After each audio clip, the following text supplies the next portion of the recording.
প্ৰথমতে মই এটাই ৰিকুৱেষ্ট কৰিছো যে আমাৰ ৬-৭ লাখ মানুহে যি এতিয়াও ঘৰ পাব বাকি আছে তেওঁলোকক যাতে আমাৰ ঘৰ দিয়ে যিসকলৰ জিঅ' টেগিং হোৱা নাই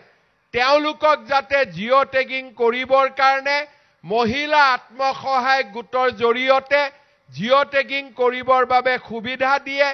প্ৰধানমন্ত্ৰী ফসল বীমা যোজনাত যাতে বান্দৰ আৰু হাতীয়ে খেতি নষ্ট কৰিলেও তাৰো যাতে বীমা আমাৰ কৃষকে পায় তাৰ বাবে ব্যৱস্থা কৰিবলৈ আৰু আমাৰ খেতিয়কক যাতে আমি পাৱাৰ টিলাৰ ট্ৰেক্টৰ বিভিন্ন ধৰণে আৰু সহায় কৰিব পাৰো তাৰ কাৰণে এই বছৰ যাতে আমাক আৰু 200-300 কোটি টকা তেখেতে দিয়ে তাৰ বাবে মই আমাৰ মন্ত্ৰী ডাঙৰীয়াক অনুৰোধ কৰিছো আৰু আপোনালোকেও আমাৰ মন্ত্ৰী ডাঙৰীয়াক আশীৰ্বাদ কৰিব যাতে তেখেতৰ জৰিয়তে আমি অসমৰ দুখীয়া ৰাইজক সহায় কৰিব পাৰো মই আপোনালোকক আকৌ এটা কথা কম প্ৰথমতে মই এটাই ৰিকুৱেষ্ট কৰিছো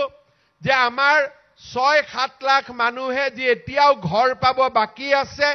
তেওঁলোকক যাতে আমাৰ ঘৰ দিয়ে যিসকলৰ জিঅ' টেগিং হোৱা নাই তেওঁলোকক যাতে জিঅ' টেগিং কৰিবৰ কাৰণে মহিলা আত্মসহায়ক গোটৰ জৰিয়তে জিঅ' টেগিং কৰিবৰ বাবে সুবিধা দিয়ে প্ৰধানমন্ত্ৰী ফসল বীমা যোজনাত যাতে বান্দৰ আৰু হাতীয়ে খেতি নষ্ট কৰিলেও তাৰো যাতে বীমা আমাৰ কৃষকে পায় তাৰ বাবে ব্যৱস্থা কৰিবলৈ আৰু আমাৰ খেতিয়কক যাতে আমি পাৱাৰ টিলাৰ ট্ৰেক্টৰ বিভিন্ন ধৰণে আৰু সহায় কৰিব পাৰো তাৰ কাৰণে এই বছৰ যাতে আমাক আৰু 200-300 কোটি টকা তেখেতে দিয়ে তাৰ বাবে মই আমাৰ মন্ত্ৰী ডাঙৰীয়াক অনুৰোধ কৰিছো আৰু আপোনালোকেও আমাৰ মন্ত্ৰী ডাঙৰীয়াক আশীৰ্বাদ কৰিব যাতে তেখেতৰ জৰিয়তে আমি অসমৰ দুখীয়া ৰাইজক সহায় কৰিব পাৰো মই আপোনালোকক আকৌ এটা কথা কম প্ৰথমতে মই এটাই ৰিকুৱেষ্ট কৰিছো যে আমাৰ ৬-৭ লাখ মানুহে যি এতিয়াও ঘৰ পাব বাকি আছে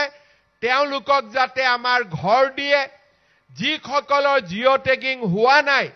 তেওঁলোকক যাতে জিঅ' টেগিং কৰিবৰ কাৰণে মহিলা আত্মসহায়ক গোটৰ জৰিয়তে জিঅ' টেগিং কৰিবৰ বাবে সুবিধা দিয়ে প্ৰধানমন্ত্ৰী ফসল বীমা যোজনাত যাতে বান্দৰ আৰু হাতীয়ে খেতি নষ্ট কৰিলেও তাৰো যাতে বীমা আমাৰ কৃষকে পায় তাৰ বাবে ব্যৱস্থা কৰিবলৈ আৰু